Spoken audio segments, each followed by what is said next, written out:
Welcome back, Rage Nation. Got myself Pete here. That's not really exciting. You got Senior Dixon. I don't think that's appropriate. And we got Monsieur Leopard. Explorers deserved it. No. Absolutely. I was disgusted. I cannot believe they've done this. Why is wacky? Why is that good? It's just nonsense. I disagree on that. That's not possible. We're getting the band back together. We're on a mission. Yeah. Now we've got a whole new list of things to complain about. Welcome back, Rage Nation. We are at it again. Got myself Pete here. And of course, with us, we got Senior Dixon. And then we got the beloved child of the internet right now in the Malifaux world. We got Gentleman Jim from Maryland with us. Jim, how are you doing? That's a new one. I'm doing all right. Clearly better now. Wow. How are you guys? Good. I do think I'm just going to reference you, Jim, always now as Gentleman Jim, just because I showed my wife a picture of you at the Houston tournament. And she's like, who's that? He looks super happy. I'm like, that is Jim. He's probably the happiest person in Malifaux. It was a wonderful time. Houston Looked like you were having a ball. Dude, that event really was phenomenal. For anyone who isn't aware, the North American Faux Tour event happened this past weekend as of time of recording. And, we saw talent from across the continental states, and everyone was great. The level of skill on display was amazing.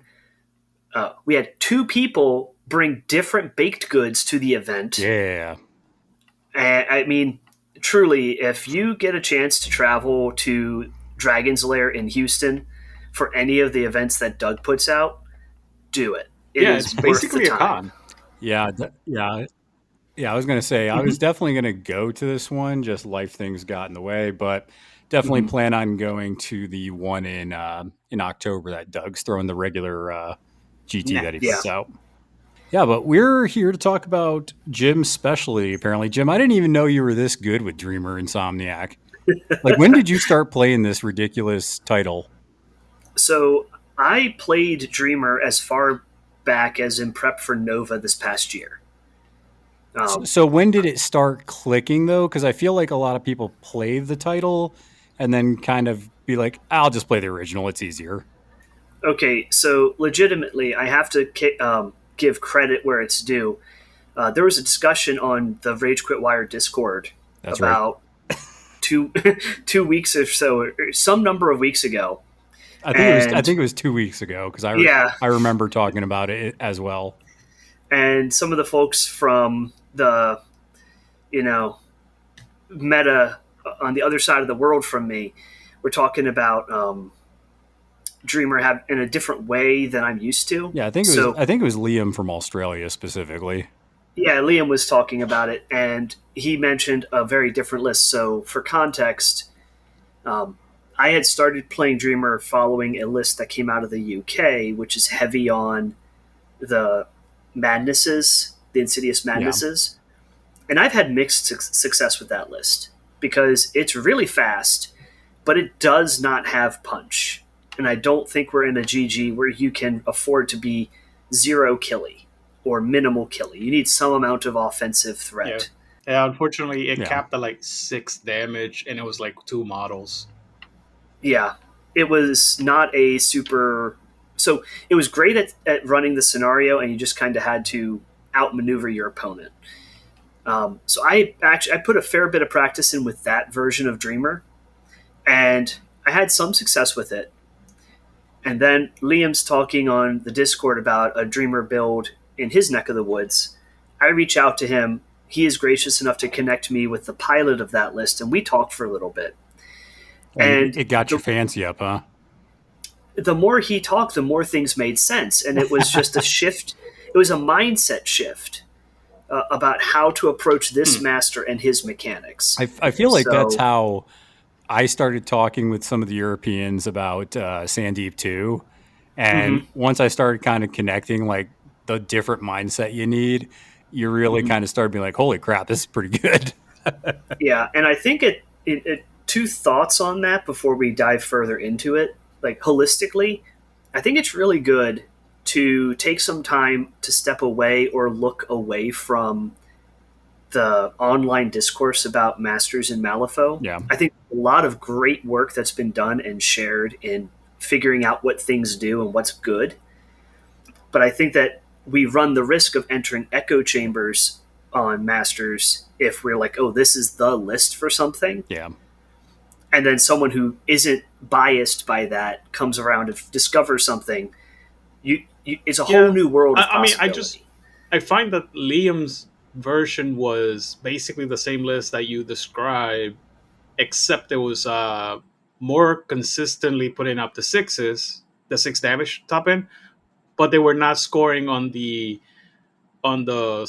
stratagem. So like that was the conversation, if I remember correctly. So in your case, you're trying to say, you're trying to say sure. basically, let's not get stuck on which list is better. And I in a general sense, I agree, but lists are winning. Certain lists are winning or doing incredibly well because they kind of bump up player power, which is, as we know, the biggest data point for any of the tournaments. Best players are winning. Yeah. Mm-hmm. Yeah, and I'm not gonna plug all the normal stuff. You guys can check that all that out in the show notes, specifically the Discord, because that's where a lot of this fun conversation's happening. But and I still think the madness list, whether you bring 2 or 3 of them, is good in certain pools because you do want more AP to like do votes and stuff, and they are good. Like if you're going against a keyword that is not good against Dreamer, you don't have to necessarily be as punchy. You can just be more efficient. But if you know, like, hey, I think, Jim, your game that you talked about on Students of Conflict, it was against ranged Sonya, and you're probably like, okay, not only do I have to scheme, but I probably need to kill some of this crap so I don't die.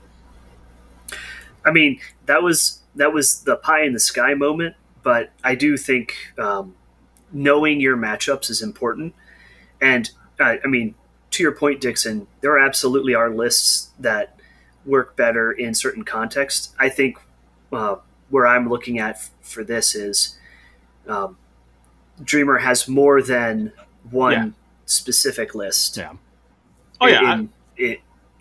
And that gives him overall more my point wasn't like I don't partially agree with you or mostly agree with you. I just have to like objectively, this is a thing that has happened before, so I'm not shocked if it's going to... Like, for example, there's the pairing of models right now that is getting me upset because I see them way too often, which is Banying and Sensei Yu, right?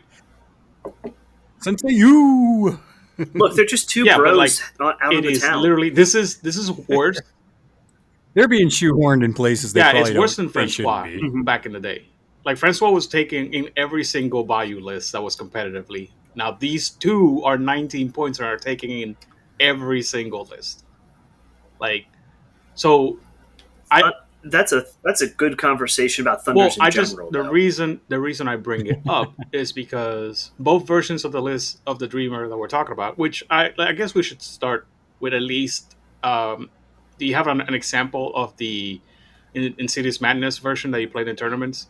Because I think both versions of the list play completely different into this. Yeah. Why don't we start off looking at kind of the general cookie cutter kind of that people were playing, explain maybe kind of some of the strengths of that, and then go into kind of this new version that we're starting to see as an option for Dreamer. So what was kind of like a general list for that Madness kind of version? So the Madness version that I was piloting, it starts with, as always, Insomniac Dreamer and Lord Chompy Bits. You take Widow Weaver, you take 3 Insidious Madnesses, you take 3 Daydreams, and then you take 2 Wicked Dolls, and I think that puts you at 6 Soulstones. Yeah, that's a lot of AP, but man, that is a squishy list. Yes. Yeah. So I'll put it in the chat there. And there is an option there, of course, to kill a doll and summon a Stitched off of it with Widow Weaver, or to just summon a doll stitched off the dolls when they die. But the theory there is you have 7 lucid dreams. So you're able to cycle your hand twice with Dreamer with his drifting off and insomniac abilities, which, just to be very explicit for the listeners, since this is going to be like key to everything we talk about from this point on, Insomniac Dreamer has the ability drifting off, which says after any enemy model's activation, if this model's crew has 5 or more cards removed from the game and Dreamer is not buried, bury him and swap his control hand with all friendly cards removed from the game. Yep. You remove cards from the game with the Lucid Dream bonus action, which is all over the place in Nightmare, mostly minions. Yep. And then the flip side of that coin is Insomnia, which says at the start of each friendly activation, if Dreamer is buried, discard any 2 cards from the remove from game pile. Then, if there are no friendly cards removed from the game, unbury Dreamer within 2 inches of a friendly Nightmare. So you use effects to pull cards out of the deck. When you hit 5 and your enemy does an activation, you swap hands, bury Dreamer, and then you empty the remove from game pile eventually, pop Dreamer back out, and he's somewhere else. Basic approach with this version of the list, of this version of Dreamer 2, is you utilize daydreams and madnesses as very efficient activations, either walking or lead nightmaring, and then using Lucid Dream to slowly build up to that 5 card removed from game moment, and then using your dolls and your Widow Weaver who don't have Lucid Dream as activations when you have more than 2 cards removed from the game, so that you don't miss another Lucid Dream to refill that removed from game pile. And the reason for the Insidious Madnesses? They also have Lucid Dream, so they get you up to that 7 count. So they are move 6 incorporeal models with terrifying, I want to say 11? Sounds Might right. be 10. Yeah, it's 11. And 7 wounds. So they're pretty hardy for cost and fast enough to run a lot of scenarios. They are stat 6 melee with a ram trigger to do +1 damage, so they could go to min 3. And they have a lot of good tech on their card with scatter and with their disembodied voices. Disembodied voices is a ridiculous tactical action. Very briefly, and a lot of this was covered in the episode you did with Scott a couple years ago. But the end result is madnesses are tanky. If they have a spare action, they can just strip focus off enemy beaters that are engaging you. And you slowly build up a hand, swap it, teleport Dreamer somewhere, and then Dreamer has a handful of stuff to do things. So it worked because basically you had more than enough AP to just outmaneuver your opponent. And the fact that you are mostly incorporeal and have ways to manipulate your cards, you just had to play with the deck and just swap your hand at the right time. Is that basically what you're talking about? Pretty much. Well, I also feel like, Jim, that this list is also looking at getting a couple of units like out to the flanks. That way Dreamer has these random places to teleport to. But if your opponent is good at killing and scalpeling out these kind of weaker models, that can really shrink the pool of options Dreamer has to teleport to. It does. And what Dreamer's doing in this list typically, in my experience, is trying to amplify his action economy game. So his primary attack is called Endless Slumber. This is 10 inches, stat 6, targets willpower. In this build, you'll usually see Dreamer pop out within 10 inches of 2 or 3 enemy models and try and slow them. Okay. So you'll pick priority targets like, I'm going to slow the scheme runner over here. I'm going to slow the enemy beater here. Yeah. I'll slow this other thing. Dreamer's not doing a lot of damage himself, but in those instances, he is spending resources to deny your opponent the chance to score. And if you have enemies that are slow and they're distracted because of the madnesses, and they don't ignore your terrifying, you're suddenly putting a lot of pressure on their actions to chew through your incorporeal wound count while still scoring. I was going to ask you Yeah. one thing. How many times did you have to do the trick where if you win, how do I know that it's called basically the double, I don't want to say the double douche, but it's basically, it's, you kill your own wicked dolls and you summon two dudes to Stitch stitch together. together like right before the end of the turn, basically giving you 2 activations. Did that ever come into play? Was that ever a good choice? I never tried for that Okay. with this build. I absolutely would do that with the other build of Dreamer 2. The more combat oriented. Let's talk about the more combat oriented one then. Okay. So this one, the build is, and I'm saying build. This is the obligatory moment where I say, in Malifaux, you build your crews after you see your opponent's faction, master, and the table and the pool. You know, Jim, it's people like you that make me upset because I'm the prime example of the player who says, give me a list to try. So dang it, Jim, give us the list. All right. So with that caveat out of the way, what I consider a great starting list with Dreamer 2 in this more combat-oriented way is you have Dreamer, you have Chompy, you still hire Widow Weaver because she is, frankly, amazing in this gaining ground. Yeah. You hire Teddy, Lady Yume, the Bandersnatch, 2 Daydreams, and 2 Wicked Dolls. Daydream, 2 Wicked Dolls. Okay, so the question was, when we played, we thought that it was supposed to be Vasilisa. So, Bandersnatch, why Bandersnatch? So, the primary reason for Bandersnatch is his interactions with the Widow Weaver. Specifically, you wanted to talk about a turn 1 unpack. This is a bit of a preview for the turn 1 unpack with this build of Dreamer, is Bandersnatch is going to drop you a web marker that Widow Weaver is going to teleport to, and you're going to have Wicked Dolls up the board that get turned into scrap near her, and the end result is you're going to summon your Stitch Together in about 8 inches up the board out of your deployment zone. That's the first thing Bandersnatch is doing for you. Huh. So you're basically so using... in our game, Dixon, yes, where I kind of did it in the deployment zone where I was like, I'm going to kill this, and then I got to stitch together in the deployment zone.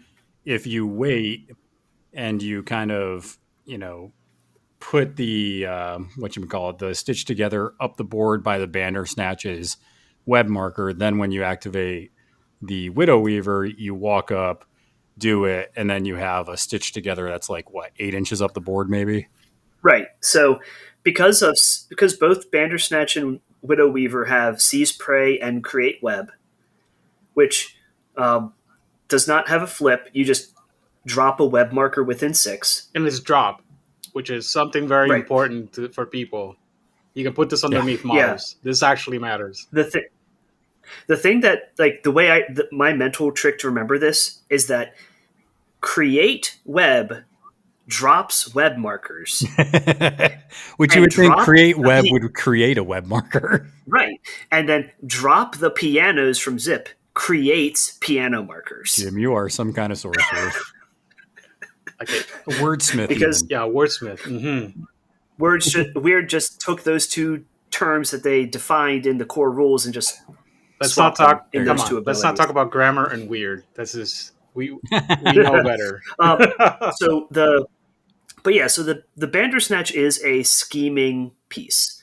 Oh yeah, it is your you're going to be leapfrogging web markers between it and the Widow Weaver, and so, like in Plant Explosives, it's a great model to give a bomb to because it will get to the enemy side of the board without taking a single walk action and drop a bomb. You could even put 2 on it if you really wanted to.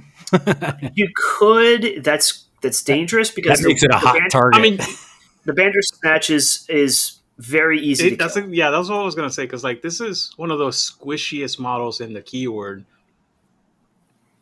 That's it. I wanted to point out, like, every time that I've had my most like favorite memory of like getting destroyed by Angel was literally the Bandersnatch getting shot, one shotted by the guys from Trixie, the minions that are really good with guns. I forget their name. What's their name?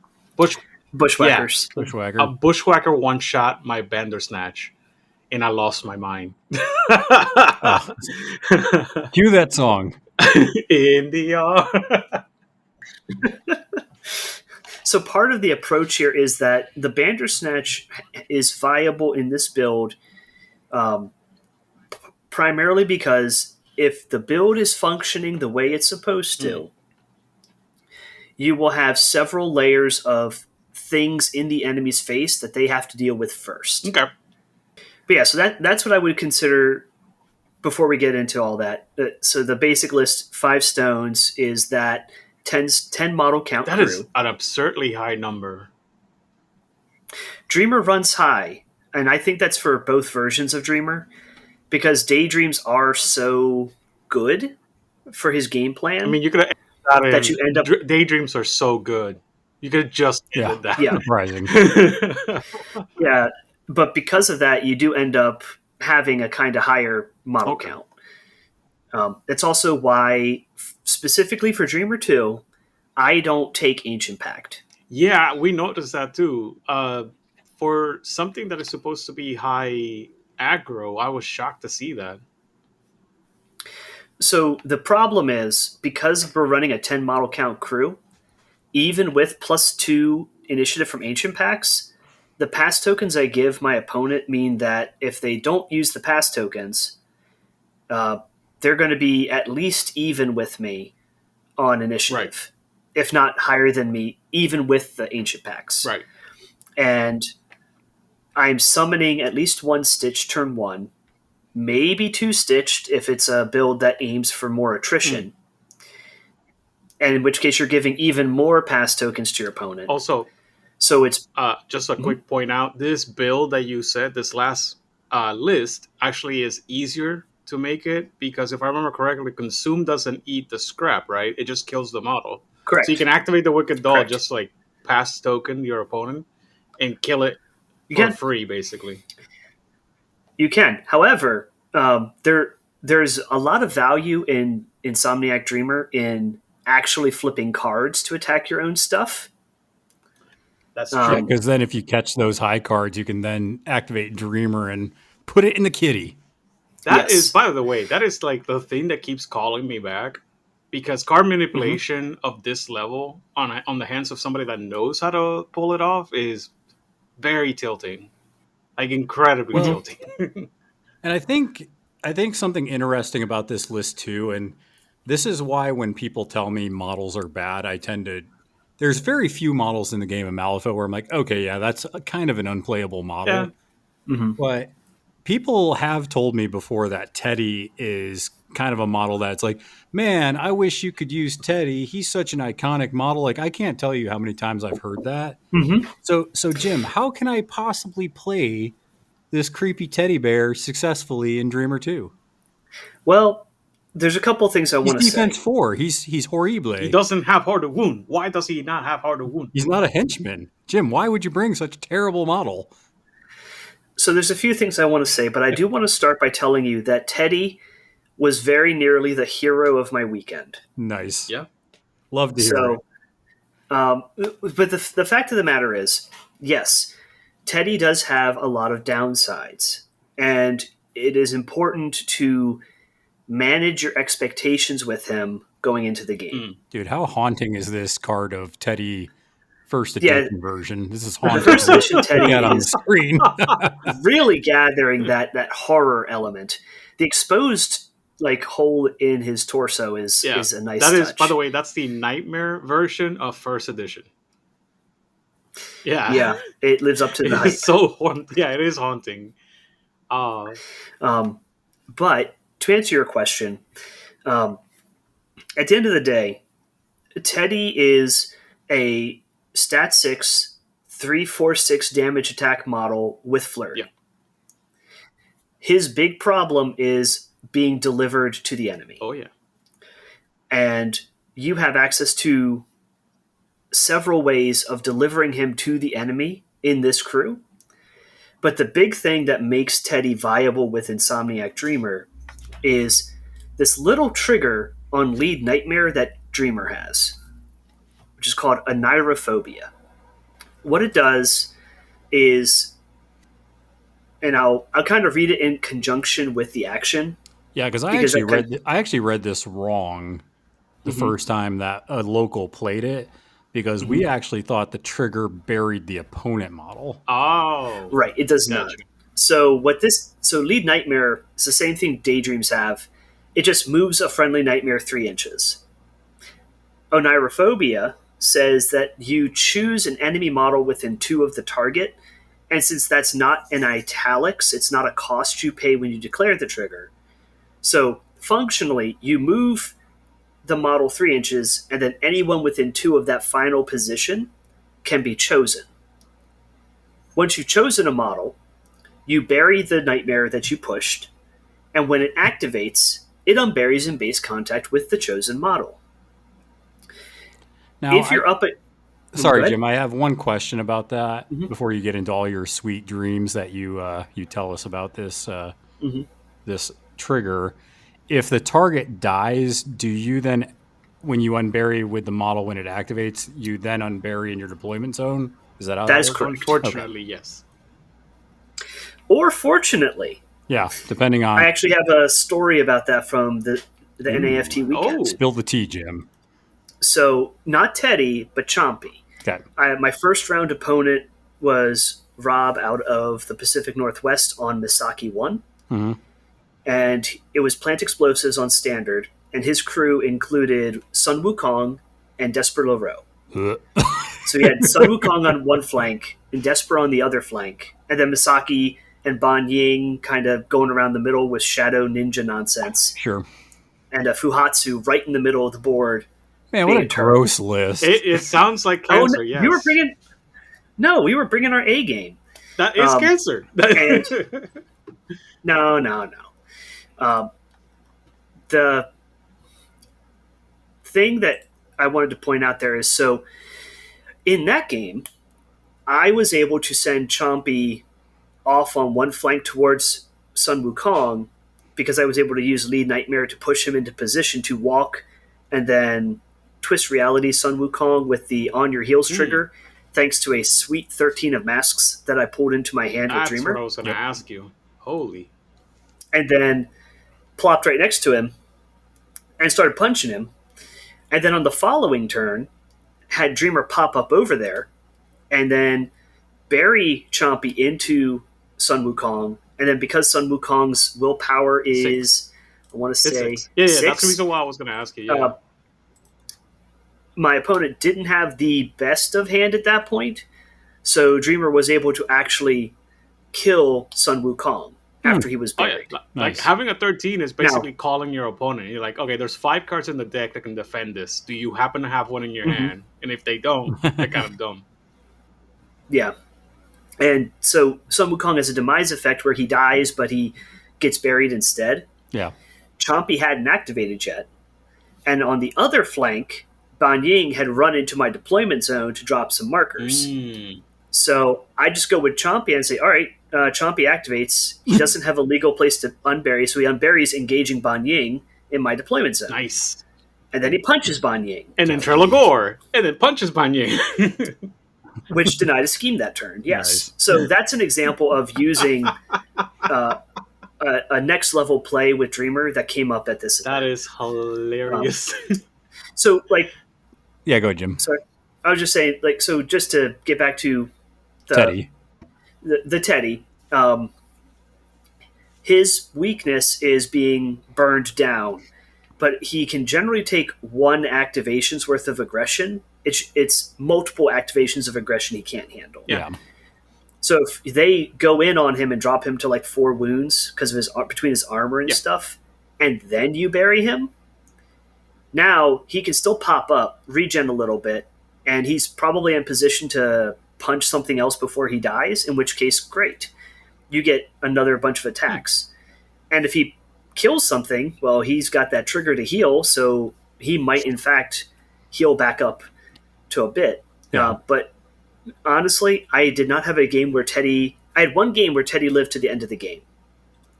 And expecting that he will die by turn 3 and budgeting that into your plan, I think is an important thing to have in mind when you're playing Teddy. I have...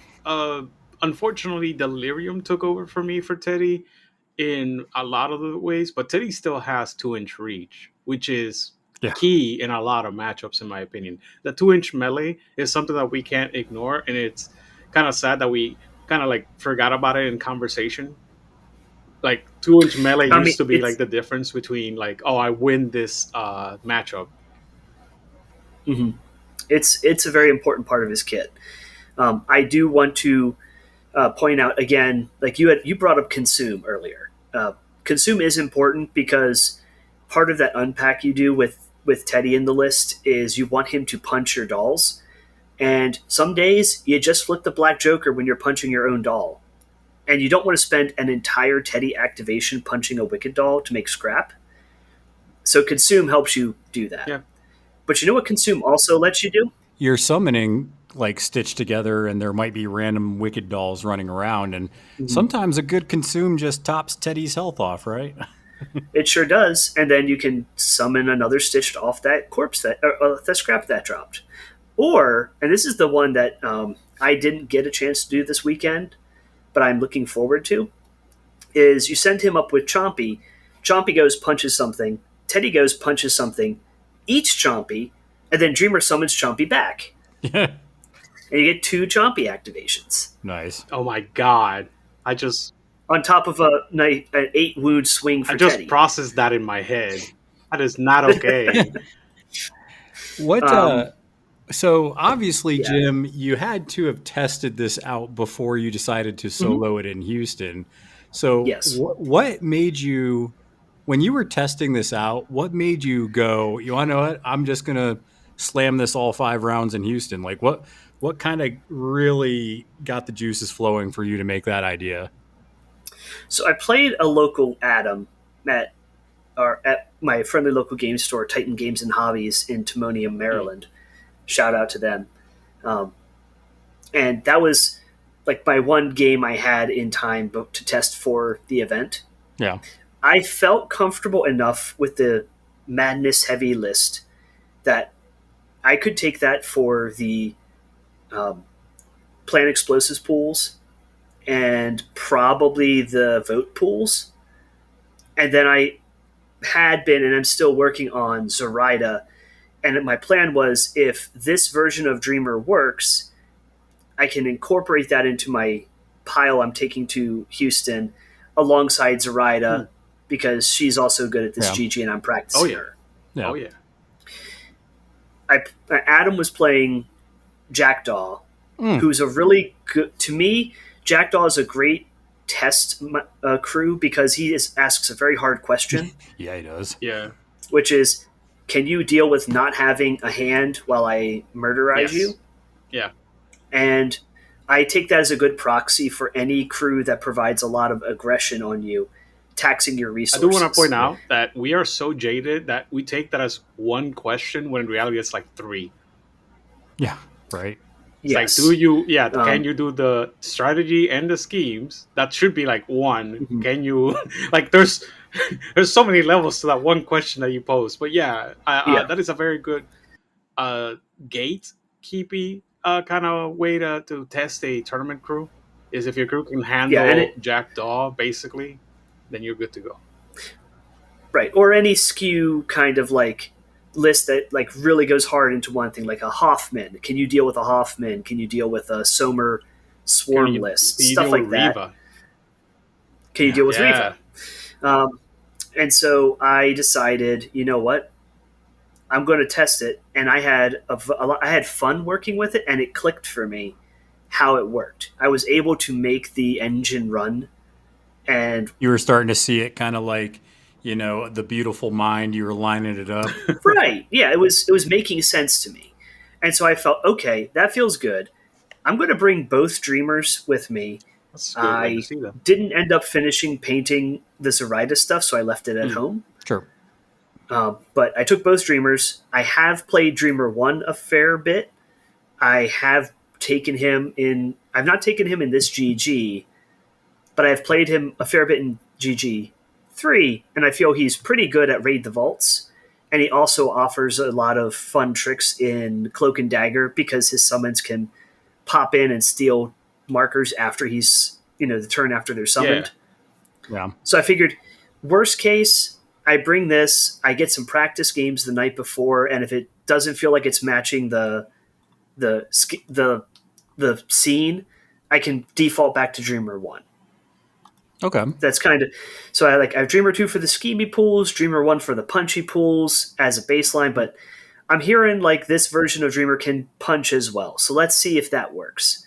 So they actually had the Evil Twins tournament the night before the main event. Yeah. And Evil Twins is a format they were pioneering where you hire both versions of your master. You pay for the second copy, but you literally do have to bring both copies of your master in your list. And my round 1 opponent was Jordan running both Maxines. And my second round opponent was, I'm blanking on his name. I am so sorry.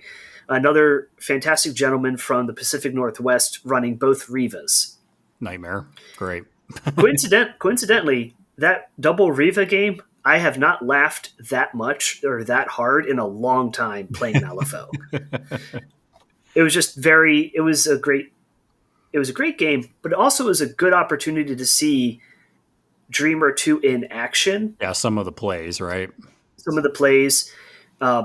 It's a very different game. I'm not going to spend too much time talking about stuff that happened in it because it's just a very different game when you have both masters on the board. And I think that is probably one of the best things. And Dixon and I actually talk about this all the time, right? Where there's just, when you play a keyword like very intensely, like when I soloed Molly back in the at Captain Con, you learn certain tricks, and Dixon and I call them plays. It's like a playbook, right? Mm-hmm. So you got to have certain plays that you kind of like, you see the opportunity for it, and you're like, you want to know what, this play might really pay off here. So like in Molly's case, there's a lot of times where I would give fast to like my Dead Rider with Sloth, and then I would go ahead and charge something, or charge my own model even. That was actually the best part about playing Dead Rider, is charging my own Valedictorian, doing 1 point of damage to it, but then dragging the Valedictorian or Archie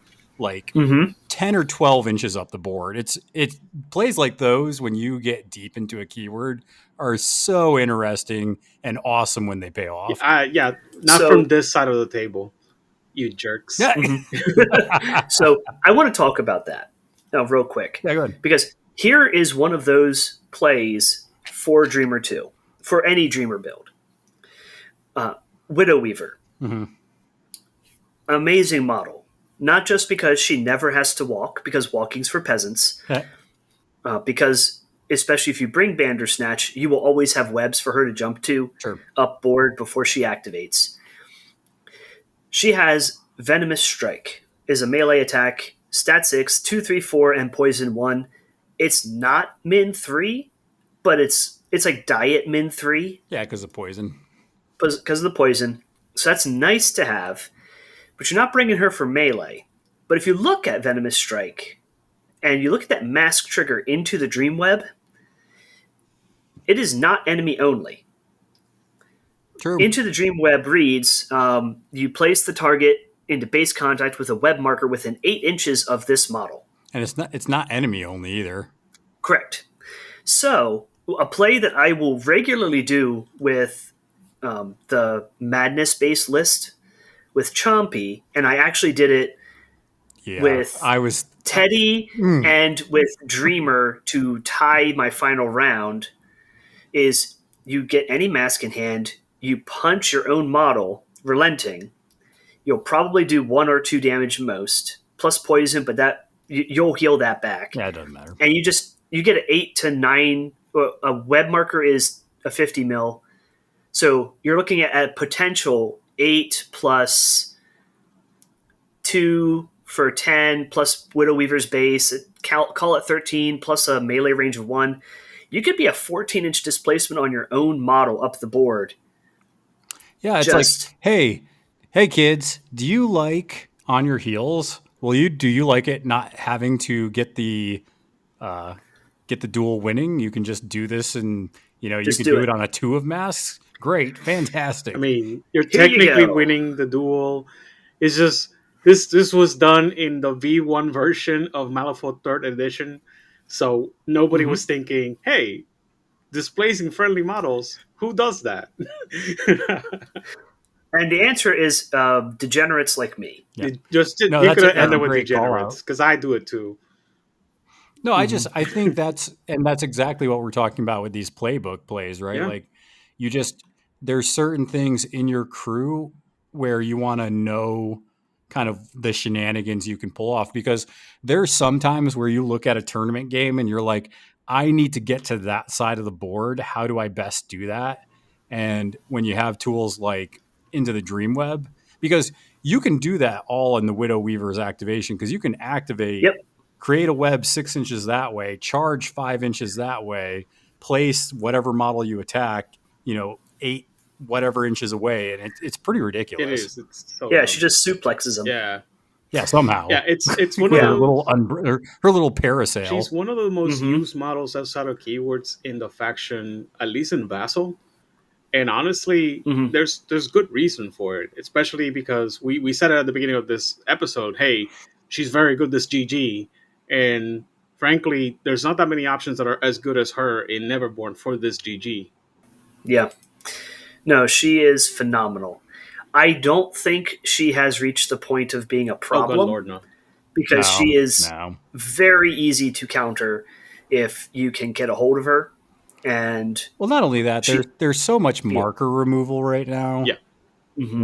And that's why I think it's important she can create the web and do that trigger in her own activation. Yes. Because if she had to depend on another model, it'd be bad. But I think marker removal, like Dixon did that to me today. I had a marker set up and he's like, I'm going to go over here with Zip and I'm going to remove that and draw 3 cards. Yep. Oh, and discard one of the 3 crappy cards that I drew to give you distracted. Haha. Yeah. Yeah. Well, Pirate Zip is a lot of fun. The reason fun. why that's also good to mention is like the biggest weakness that she has is Ruthless. So any Ruthless model that targets defense usually erases her from the table. I'm going to add on to that and say that Ruthless is one of the best things to counter Dreamer, period. That's fair. Yeah, I think I heard you saying Ruthless and Good Guns. Good Guns. Because nothing in keyword is stealth.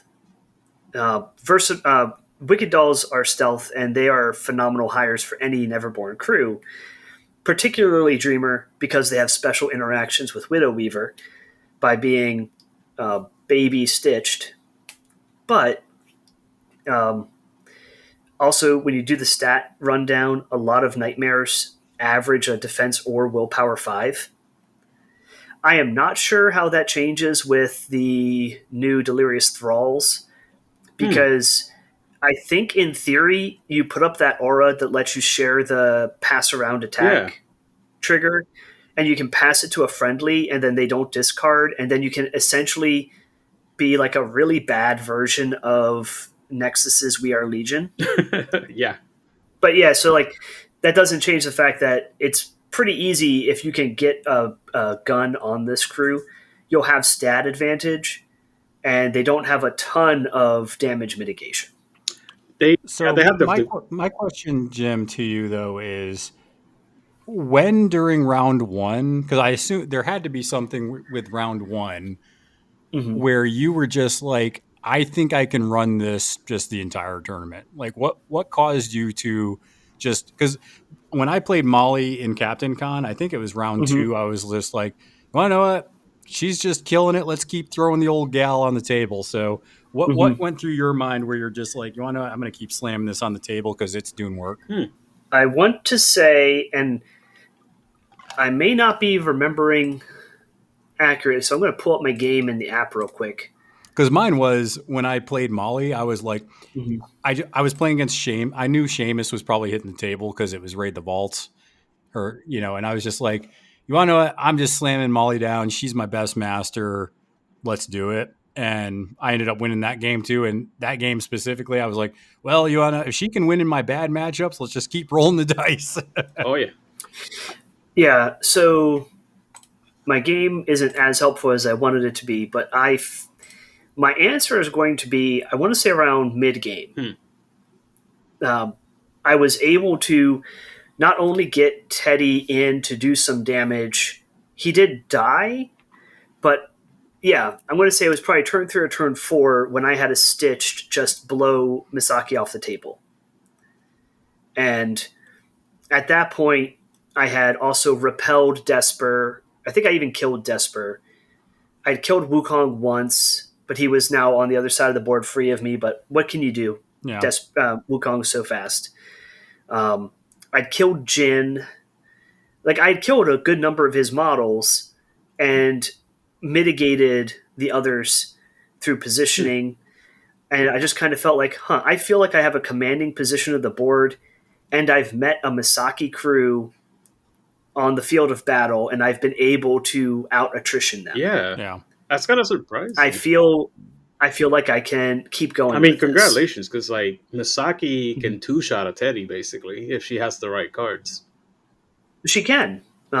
She thankfully did not this game. I think she 3-shot him, but same difference. I mean, no, that one extra action is yeah. like the difference in my opinion, because it can mean she's now dead because now she doesn't have the cards in hand, or there's many factors to look into. But I mean, congratulations. Yeah, and that round, thank you. That round 1 was the planned explosives pool. So, and in that one, I did drop Bandersnatch because I felt that my opponent would be pretty reliably killing Bandersnatch. And I took Vasilisa in that spot. Oh, such a good model. She absolutely scored me at least 2 or 3 points. That model, like, I played Dreamer all weekend, but I really feel like Vasilisa is the reason I did as well as I did. She is fantastic. There's a lot of things that she does for any crew. I just want to, for the listener, any crew that likes to run any minions, she is such a great force multiplier. She just does things that like you can't even think about like before the game, because it's all on like her bonus action. Her bonus action makes it so that your bonus actions can also be done outside of activation. So just keep that in mind when we talk about Vasilisa. Vasilisa does things that are just weird.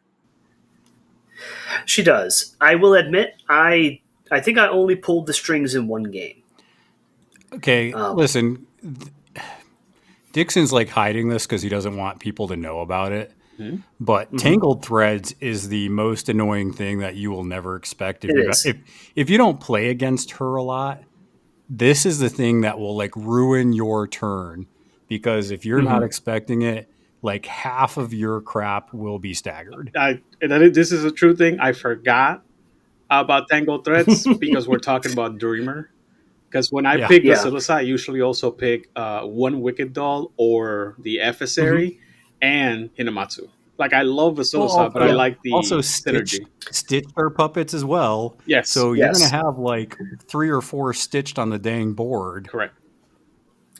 So taking this to a more meta conversation point. So we were talking about determining what to bring to the weekend, right? Yeah. And I had I'd settled on Dreamer. I opted not to bring my Zoraida because it wasn't fully painted. And they weren't making a point that it had to be painted to play this weekend. Yeah. I just did it to myself, wanted to play fully painted and based models. I only brought my Nightmare stuff, Vasilisa and 3 Wicked Dolls, and that actually might be it. Is that counting Serena? I do not have Serena Bowman. I do not own her. Oh my god! If you had Serena, do you think she would have made a couple of your lists? No. Oh, interesting. Huh. And so there's a reason for that. and I'll just finish my thought and then I'll go into that. Sure. So my thought for the cruise is I did not bring Angel Eyes. I did not bring the Mysterious Emissary. I did not bring Hinamatsu. I meant to bring Hinamatsu. I just forgot to put her in my bag. Jim just said, screw the meta. The thing with Angel Eyes is she absolutely loves to have a handful of Severes, but she doesn't do all the other things I'm relying on the crew to do. She's not moving up the board to give Dreamer a new position to teleport to. She doesn't have synergy with it. If I'm bringing Maurice and Angel Eyes into the list, that's cutting out a lot of my Nightmare synergy. And at that point, I feel it's better to take a different leader. Like, I think Zoraida with Angel Eyes and Maurice is very mega scary. gross. And frankly, you can say mega gross. It won Captain Con. I'll also yes, but I have also piloted a Zoraida Angel Eyes list several times since then, and especially with the new Tunnel Rats out. I had a game in the Vassal World Series where Hannah just punched you in the teleport. Face. Yeah, she just took Angel Eyes off the board turn 1 before activation. I mean, that's a special. Okay. We cannot. Little sidebar. We cannot ignore that is the hardest hitting model in the game. Hitting Angel Eyes. Come on, you cannot ignore that. I'm going to the North American Faux Tour where I expect the best of the best. Disagree. That is a very actual. That's a solid statement. So I did not feel comfortable with my Angel Eyes play yet. I feel like I don't have her play loops down in a way that works for me. Well, I also feel like when it comes to a sniper like that, I think people have play styles, and I don't know about you guys, but I think Dixon does because I've seen him do very well with snipers. I don't feel like I play snipers very well, so I tend to not bring them even when they are good. I mean, I kind of find that surprising because you are really good with guns. So the reason why I'm decent with snipers is because of you. There's something about it. I can't put my finger on it, but I like guns more like, I don't know, the Lone Marshal. That's a pretty sweet gun. That's a sniper in my eyes. That's literally how I played my snipers, is because I saw what you did with I think not only the speaking Lone Marshal, for me, but with the Pale Rider. Right. Speaking for me, Lone Marshal has more of a movement-based element for decision-making process. And snipers have this mini game where you have to manage focus. Okay. Yeah, I feel like they got to be babysit a little bit, which is why I don't like them. Yeah, I get tripped up personally trying to, how do I maximize getting focus on Angel Eyes and getting focus for her to pull off of other things. Okay. And then I'm like I start doing 3D chess to take 2 shots that I end up, removing a model. Great, but now my brain is drained when I could just go, Teddy, go punch. I mean, there are people that simplify that a lot. Because let's not forget, again, I've said it earlier, but force, multipliers and all that good stuff, those 2 shots could be the difference of like a model off the table. So it could be just that. It could be that there are people that are very, very good. I mean, I used it to, and there are spots where I still bring Angel Eyes because, for example, I played against McCabe, and Angel Eyes was very key in dealing with the alleyway echo. So I agree. There are spots where I feel like, yes, I would still bring Angel Eyes. Yeah. I mean, I brought... It's just not my favorite. I brought Rusty Alice in our game because I knew guns are like the bane of nightmares. Mm-hmm. Yeah. So, these are all, considerations one must go through when you get ready for an event. Mm-hmm. And for me, I ultimately reduced my model count to a very bare minimum. And partially because I wanted to take things I knew how they worked, and partially because if I limited myself in what I brought, I would spend less time trying to figure out what tools to bring in each scenario and trying to articulate here. I have a lot of analysis paralysis at events. And I mean, you guys see me, if you're on any of the Discords, you probably see me talking about playing a different crew, a different faction every week. Oh, yeah. So, like, it's very easy for me at an event to go, well, I packed Dreamer, Pandora, and Zoraida. I'm going to bounce between them. And I might pick a master just because I'm feeling like I want to pick that master, and it's not a good fit. See, now I agree there are people who are very good at, playing the best master in whatever scenario they're in. However, I think the more I've played Malifaux competitively, I've found that when I look at the pools, I look at two masters that I think I can run well in those pools. And then I go, okay, I think I'm almost to the point where when I make that decision, I think then I'm most likely going to solo a master at this point. I do think for some bad matchups, it's probably good to have a second one. So I'll still bring, like with Molly, I still brought Von Stuck. So if I really felt like it was bad for Molly, I could still flex into that. But Right. I think I'm getting to the point where it's just like, you want to know what? I'm just going to solo Sandeep and we're just going to ride or die with it. Yeah. So those are considerations. It worked for me this time. There is an element of any given Sunday for these events. Well, I also think, Jim, that and Dixon, it's important. I think it's important to keep in mind, especially round 4 and 5, and even the first day, end of round 3, you really start to get that mental grind going on. And I think there's something to be said to playing something just on repeat, just to be like, okay, I did this the first 2 rounds. Here's kind of my unpack, or here's kind of, the playbook I'm going to go to. Whereas if you switch wholly into a new keyword, you have to be like, oh yeah, I'm playing Zip. I got to remember to draw a card if I cheat. Or, oh yeah, I'm playing, Zoraida. I want to set up my laser beam play, even though I'm 3 activations into it now. Yeah. Which, by the way, I love the laser beam play. I've been doing a lot of it recently. Dixon gives me flashbacks with that. No, it's like, Nam. But to your point there, Pete, not this past year, but the year before at the Richmond Open, I did a similar thing. I brought Zip and Ulix to the event. I played Zip 4 out of 5 rounds. I did very well. Yeah. I was feeling very accomplished with my performance. And then I pull up against Owen, and he's on Outcasts, and I decide I painted and brought Ulix to this event.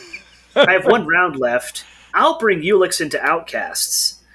So he played Hamlin. Oh, dear. And, it was a good game. But if I had brought Zip, I would have had a much better time. And that was just an example of, like, for me, feeling like, I have to justify bringing a model on my travel. If that makes sense. Yeah. Oh, yeah.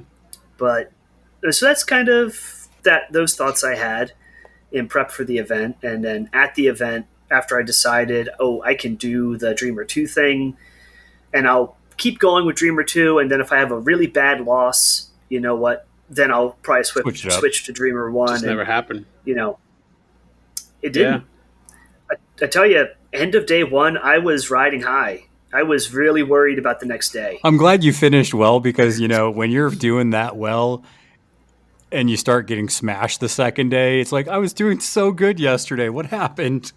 Oh, my God. It's so funny to me that my day 2 was nothing but draws. Oh. Yeah. I mean, that's still not terrible. That. No, it was especially fantastic. Yeah.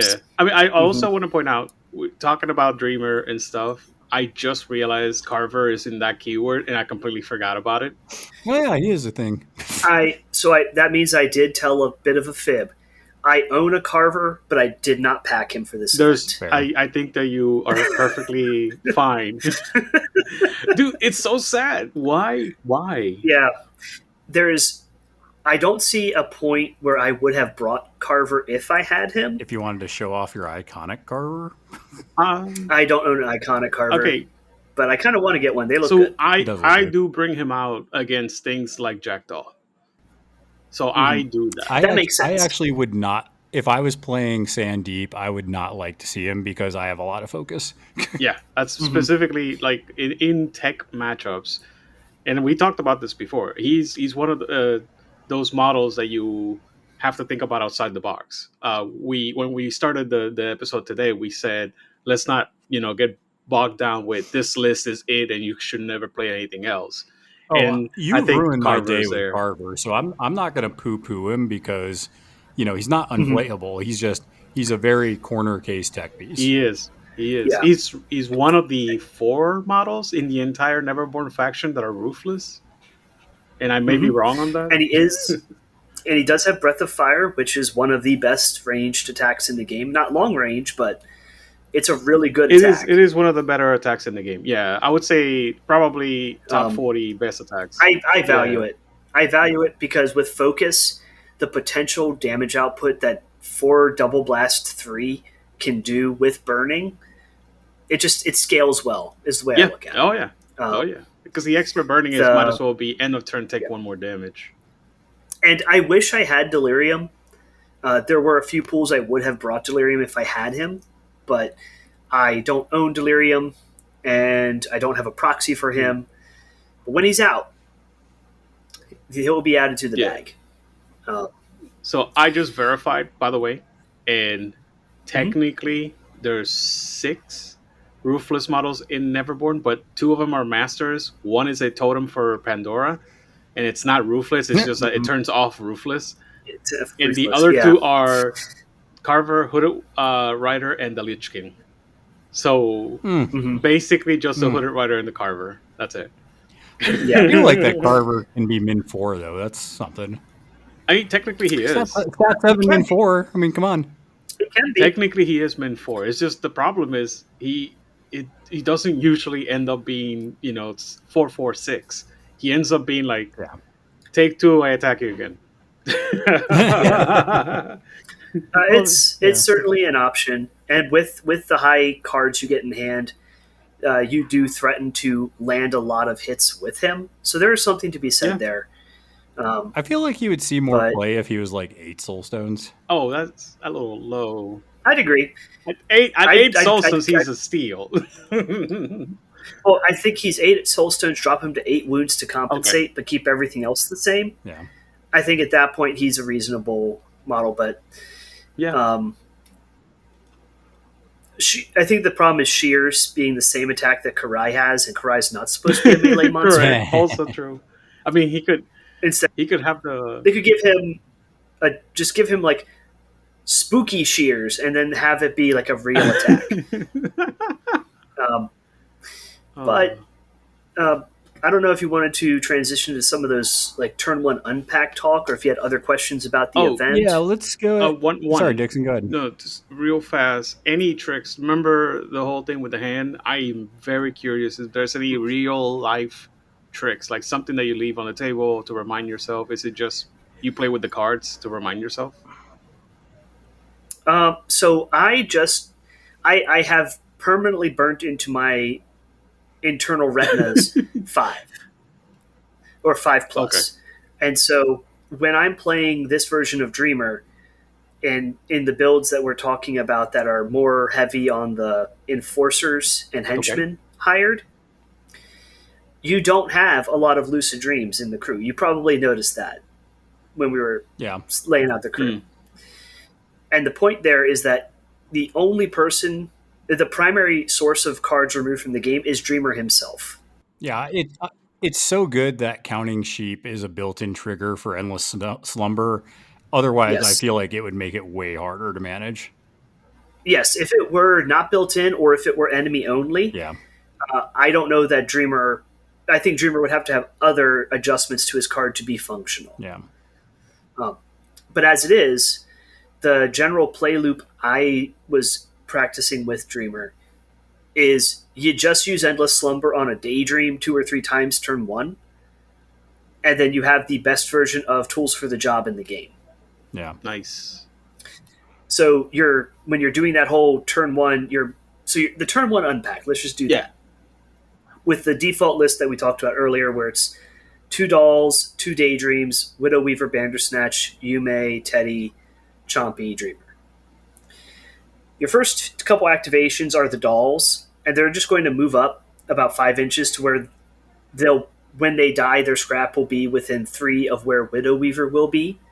I know it's a lot of like future vision there, Yeah. but once you do it a few times, the geography makes sense to you. You can even do things like threaten each other. The dolls threaten each other to give themselves adversary puppet just to flip cards. Yeah, get more in the kitty. Yeah. Once you have 2 severes in the top 5 of your discard pile, that's when you go with Dreamer. Non-Joker, though. Correct. Non-Joker. Yep. Because actually, I'll say, fortunately, you cannot lucid dream Jokers. Or you can't pull Jokers into the remove from game pile because that would be bananas. You can put them in there if they're in your hand when you swap, but that's like the one time you can do it. Yeah. And generally speaking, for me, the trick is to lower my hand size to minimize the time Dreamers off the board.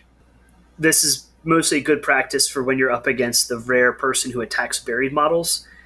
Because if Dreamer's buried when he's being attacked, it's bad times. What?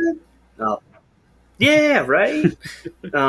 Innocent bystander special ability. Go save him. It won't.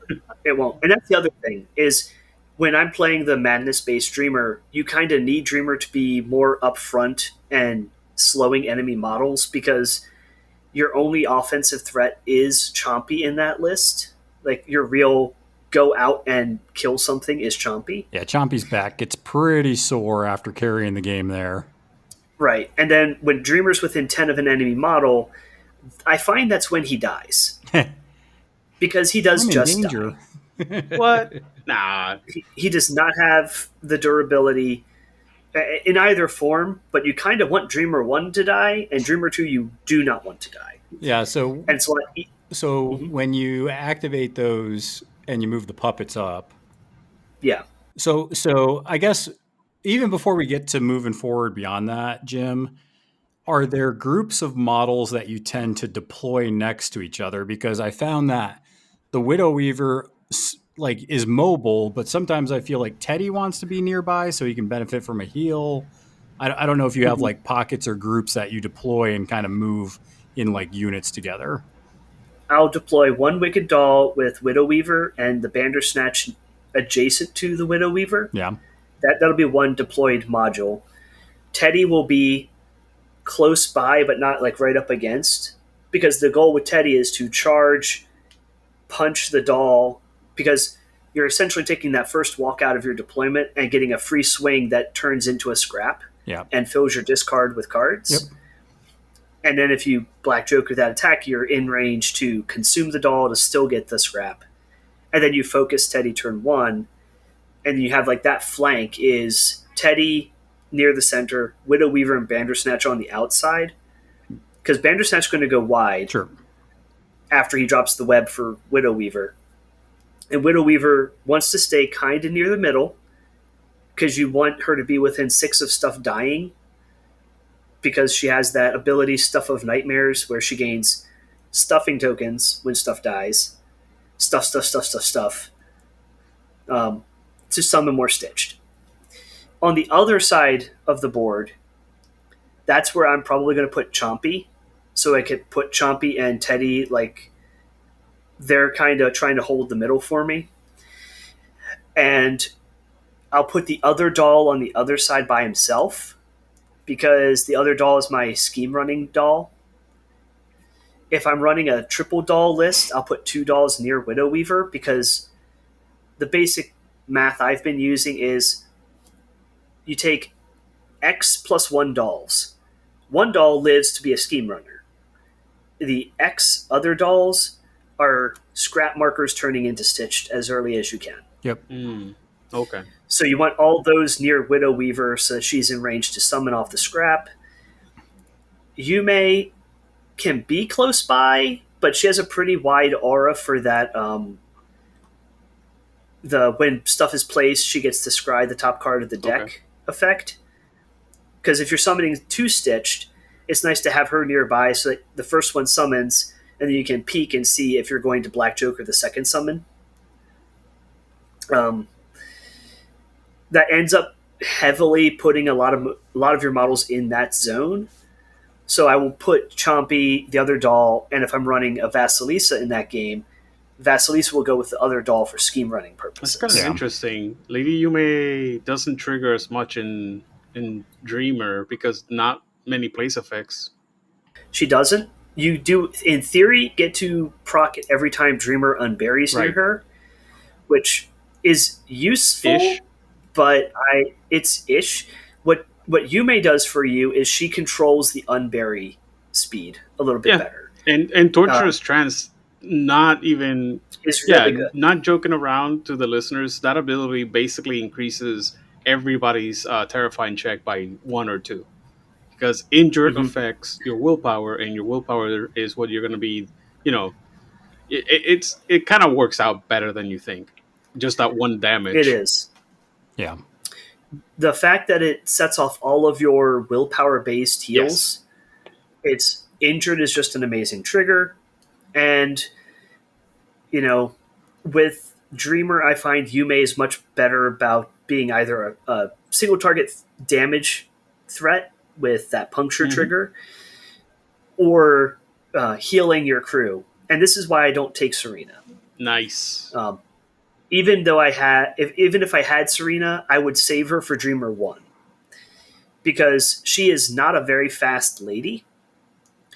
Yume can move 5, but she also can coil around prey with the bold over trigger to just kind of scoot extra inches off of enemies. Yeah. Teddy has charge. He has displacement effects. Widow Weaver and Bandersnatch are jumping around the board. All of those pieces, if they're doing what you want them to do, are going to leave Serena behind. It's true. In which case, her heal is not going to be in range to heal anyone. And then she's just what is she, 7 or 8 stones? She's 8. She's an 8 stone, 2/3/4 gun. Yeah. Yeah. For 8 stones, I can get Lady Yume, who can heal my models that are all in melee with people by proccing Feed on Fear, who threatens the Glimpse the Void on occasion, which is really funny when it happens. Yeah. Like I've yet to had it happen to me in a game, but it is so good that it's on her card. Yeah, you can Torturous Trance someone twice, and then say, okay, take a willpower 16 duel, or get buried. Also, let's not ignore the hole in the world trigger on the melee attack. That's pretty decent. That is pretty good. That is very decent, especially when you just casually draw 13 of tomes because of Lucid Dreams. And I think that's kind of, and I heard you briefly talk about it on the Students of Conflict podcast, but I think that's where you start becoming a good trigger when you're like, I have a 13 of tomes. What can I do with that? Lady Yume has a hole in the world trigger. That enemy model would sure look a lot better over there. Yes. Yep. When the biggest, I'm going to chuck it. When the biggest value a model can have is where he is on the table, hole in the world is the fixed right for you. Hey, you want to know where Hoffman 1 doesn't want to be is 6 inches behind that house. Yep. Completely separated from his pylons. Yeah, it's the best. Yeah. So I would say that's kind of the logic for me. Now, again, in Dreamer 1, I would probably bring Serena because you're kind of a little more static. You're a little more bubbly, and she also has a bit more synergy. If you pop down a nightmare, like you summon a nightmare and it does pop out that turn before activation, she can remove the stunned off of it, and then you get a few extra, fun bits off of it. And she also has Hole in the World.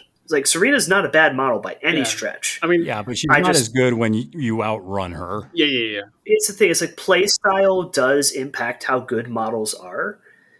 And for me, I find Serena is mostly a support model. Oh, yeah. Yep. And I think Dreamer 2 is all the support his crew needs to do the job it needs to do. I guess also Lady Yume would be kind of like a off tank-ish support. not off tank, off support. Right. I don't know how So you would say it. It's a support, that but can she also do has damage. that damage threat. Yeah. Because Yeah. the most simple and beautiful thing that I've seen in this model when I was playing in Dreamer 2, and again, I'm an average player, so tell me if I can do this better. But it was discard a card, hit somebody with Torturous Trance, charge, use the one focus that I had from turn 1 uh, to then hit you with puncture as well, hopefully. And it's just usually that would lead into doing 6 damage and just like a model off the table, because that's 7 damage across 2 actions, and that's very, very high. Yeah. That is 100% of really great use for her. Being the only thing is that if you don't happen to kill them off Right. of that, then you just use coil around prey to pick them up and put them behind you. It's not the biggest kidnap in the world, but you're a 50 mil base, and worst case, that person's now at least 1 inch for the melee, 2 inches for her, 3 inches closer to a Chompy or Teddy, who can then charge in and go, I want to just remind the listener, discarding cards in this keyword for some reason doesn't matter. Like, you always have cards in your hand. Discarding cards is actually really good, because Dreamer 2 has the Made Real ability, which gives you a plus flip on a duel once per activation by discarding a card. So any weeks you ever have in your hand are actually plus flips on duels. And you want to do that because that reduces the time Dreamer stays buried when you swap your hands. And the swapping cards thing is so... Like, I got lucky, and like when we were trying to like, remind ourselves how he plays, we played this morning, like we said. What ended up happening is he activated Dreamer, he separated 7 cards, and he still had like 2 or 3 models to activate, and I had like 3 pass tokens. So I just, he has no cards in hand, and I just kept discarding pass tokens so that he would have to activate all his models, or as many as possible, before I activated mine.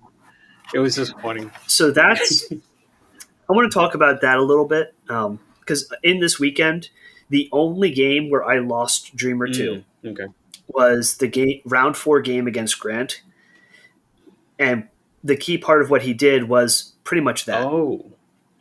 He was on Castor, but he rode with Castor 1, not Castor 2. Okay, that's impressive. That partly, I think it was a scheme pool based, because there's a lot of interacts in that pool. That was the corner stuff, the ballots. So having maximum interacty things. What happened was he took 2 caverns, 1 cavern on each flank, and I sent Teddy after a cavern on one flank and got the cavern down to about 5 wounds. Caverns are willpower 4, and they threaten to heal very quickly, and they also are pretty dangerous if left unattended. Yeah, Pick the Bones is like the So I made the choice to teleport Dreamer over to the Cavern Nephilim to try and, like, this would be the one game where I tried to use Peer into Dreams, his stat 5 attack that does at best 3 damage, to try and take out that Cavern Nephilim. It was a gamble. It did pay off, and I did kill the Cavern Nephilim. I mean, if you can hit with that, However, doesn't that automatically set up for the next hit?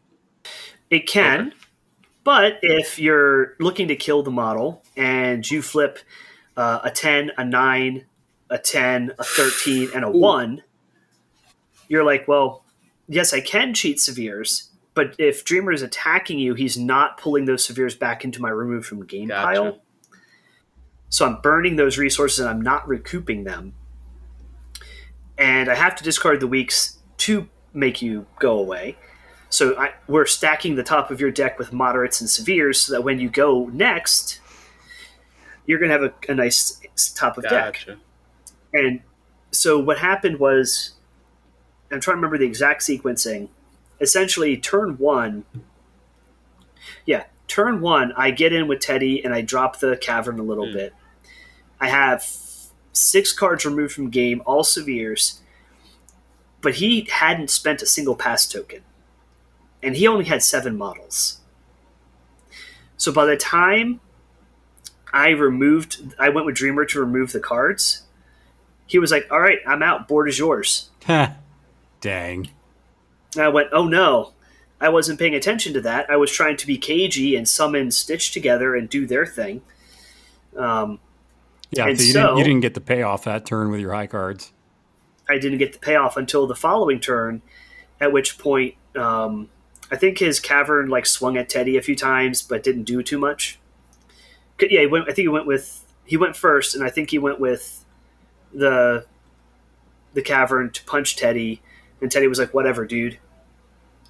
And then I swapped, but I had spent enough cards that I was able to pop out Dreamer, kill the cavern. But at that point, I had gone with Dreamer. I hadn't refilled my remove from game pile. I had used a couple of cards, and he had a double focused Castor. So Castor walk charged into Dreamer, and then spent focus to slap him and do the built-in double positive to damage once per activation on his attack. Casual 5 damage, drink blood, pulse damage. There's 6 damage on Dreamer. I spent stones, but then the following turn, he channels Yugimoto and proceeds to follow the heart of the cards and That's my takes favorite. Dreamer off the board. Dude, I flipped Red Joker on defense and he beat me. Well, that's your why I defense, say- your defense 4, so Right. And that's why I say you do not want Dreamer offensively placed, because if your opponent can get to him, he dies. At Nova last year, when I brought Dreamer out, I played Landon with his Yoko list, and I tried to kill a cat. What was it? Charm Warder. I popped him out to kill a Charm Warder because they're willpower 5, except Chi exists. So he used Chi to not die, and then I didn't have enough cards removed from game to bury Dreamer immediately. So in the activations between when I was able to get cards removed from the game for Dreamer to bury, Landon went with Fuhatsu. Went with Hinamatsu. Charged Dreamer. Hinamatsu has built-in pluses on her sword, so she stabbed a child. To death. Yeah.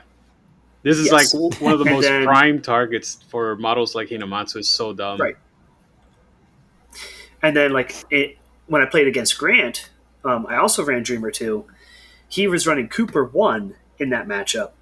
So he had the adversary on Dreamer, the free adversary Cooper 1 gets. And then turn 1, I was hiding Dreamer behind a box. He's like, you know what?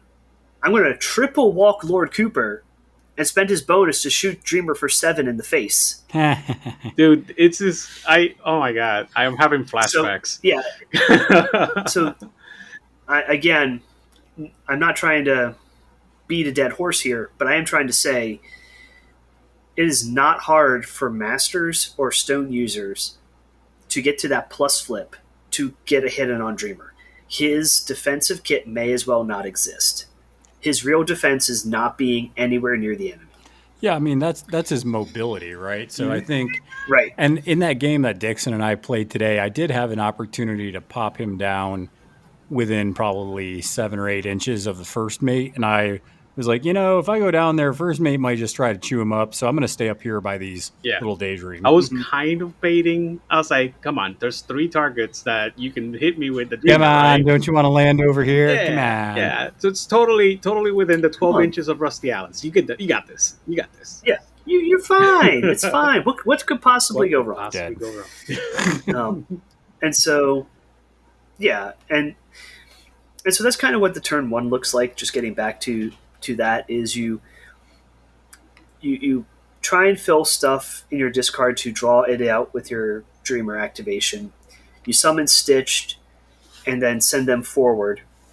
And your first line of offense is probably going to be Chompy because he can teleport into their face, followed by Teddy, and then the Stitch together. Yeah. And then those 3 models are going to be your,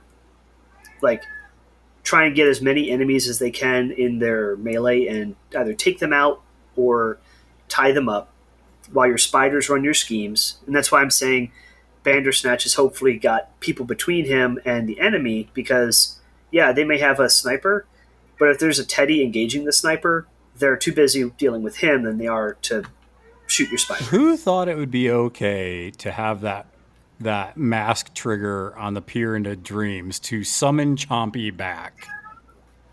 I mean, Me, he had that. I think that's a great idea. Yeah, he had that before, so I think it makes perfect sense for the OG version of Dreamer to have it still. What do you mean he had it before? He had it before. He could When? back in the day, way back in the day. Like, Well, I didn't play. yeah, Back we don't in the care day. about you, sir. Yeah. We care about OG So, people.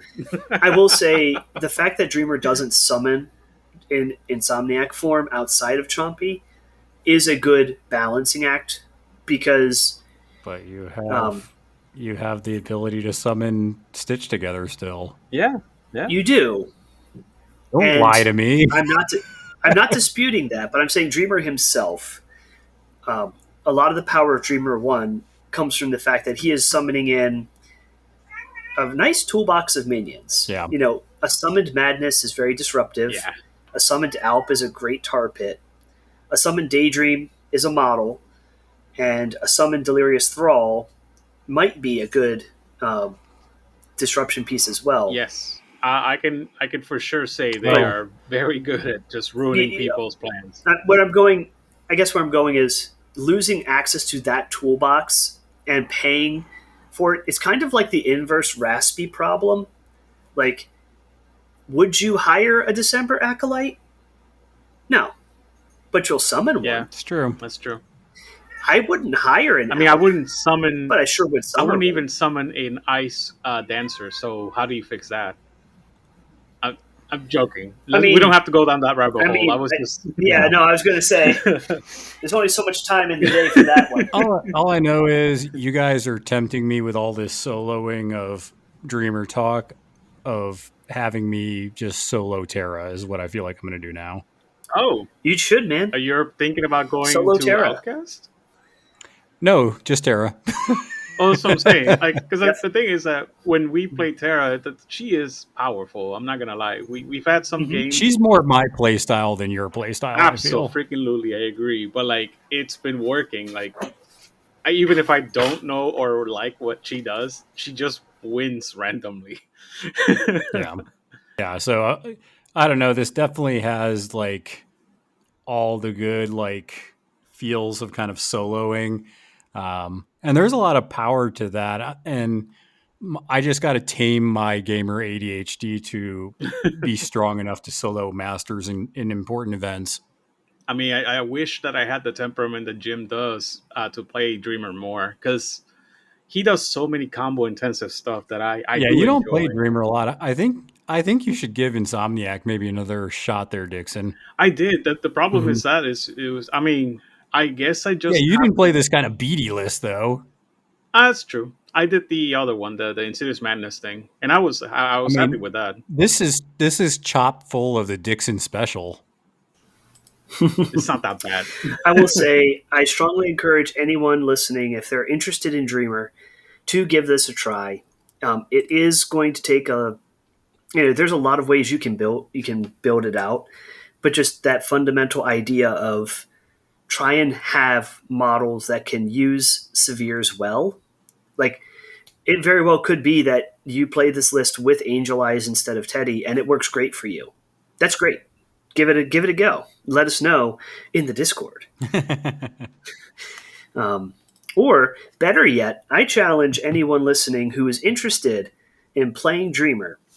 I would love to see your Dreamer at Boston coming up, if I can throw a quick plug in there. Hey, Lamau. Like, coming up Boston, I think it's the 19th through 21st. That's the. I want to say that's the Is that the weekend. money tournament? That is the Danger Planet GT. And I am going to be on the TO team. So I will not be playing, but I will be there. It's going to be a pretty phenomenal event. We've got we got other kinds of games going on. We've got painting competition. We've got hobby stuff.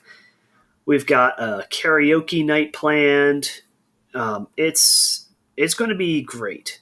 And man, there's a lot of you might lots at of that coming. Boston event. You might see a crap ton of Neverborn. You might just see like people playing all this Dreamer stuff now because Jim did stuff with it, and that Nakima crew is flying around and doing dirty work. So, man, there might be a bunch of Neverborn at Boston. It's There might be. And like credit where it's due, Scott came in fourth, Scott from Breachburnt, and he played a lot of Nekima that weekend, and he was doing really well with her. It's the most played faction right now, and I can see why, because it's like it does everything that the GG wants. It's very aggressive, it's very fast. Yeah, hard hitting. And it's the Nephilim most played Factory. faction. Yeah, it has like in Longshanks, it has like 600 games more than the second most played faction or something. Oh, 400. It's 400 games more than the other. I believe it. Yeah, oddly enough, Neverborn seems in a pretty decent spot right now in this gaining grounds. Oh, yeah. I think they fit this gaining grounds very well because this gaining grounds rewards mobility, and to an extent, I think it rewards melee aggression. Speeder schemers. Speeder schemers. Yep.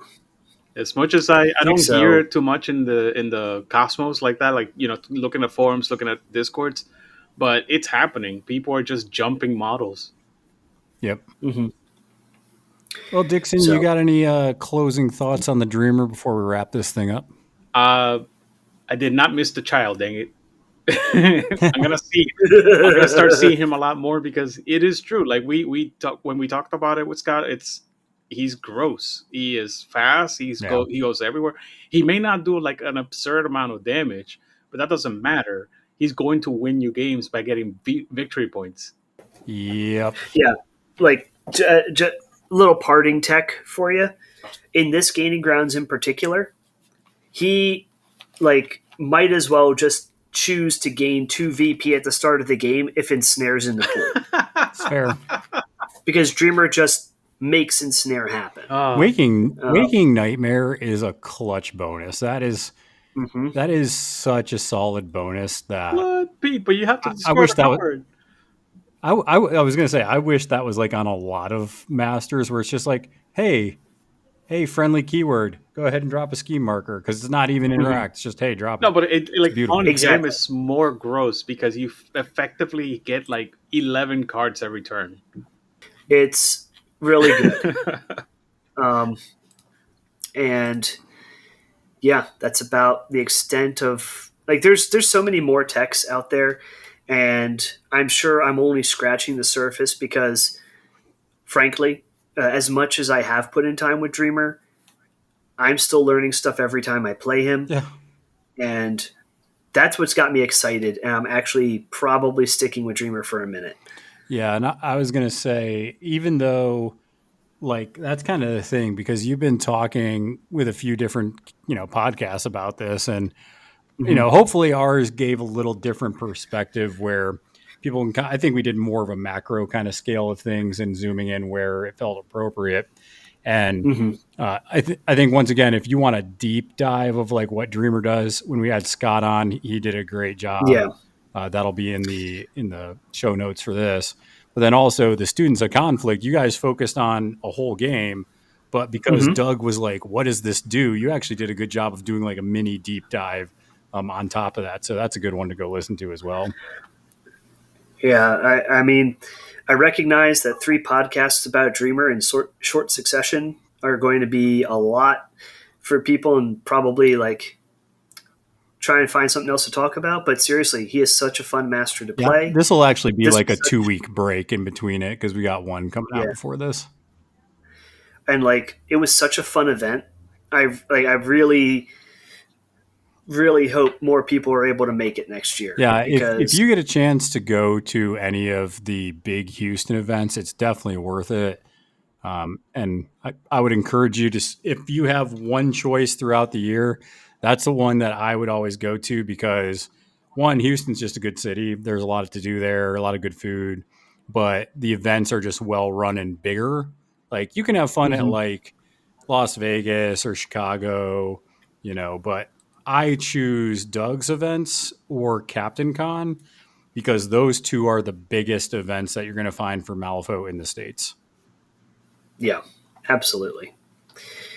All right. So, well, thanks for having me on, guys. Yeah, I appreciate it. We're going to go ahead and wrap that up here. Jim, you are, it's almost like I saw the Lord of the Rings in theaters last weekend, and it's just like that end where Frodo just looks at Sam and he's like, "It's done. You are released from the weight of the ring, my friend." Maybe so, but I'll Real feel it. cool. I'll feel it. I'm going to feel it like Weathertop, let me tell you. That's right. But until next time, make sure that you guys are flipping cards and flipping tables, and we will see you all later.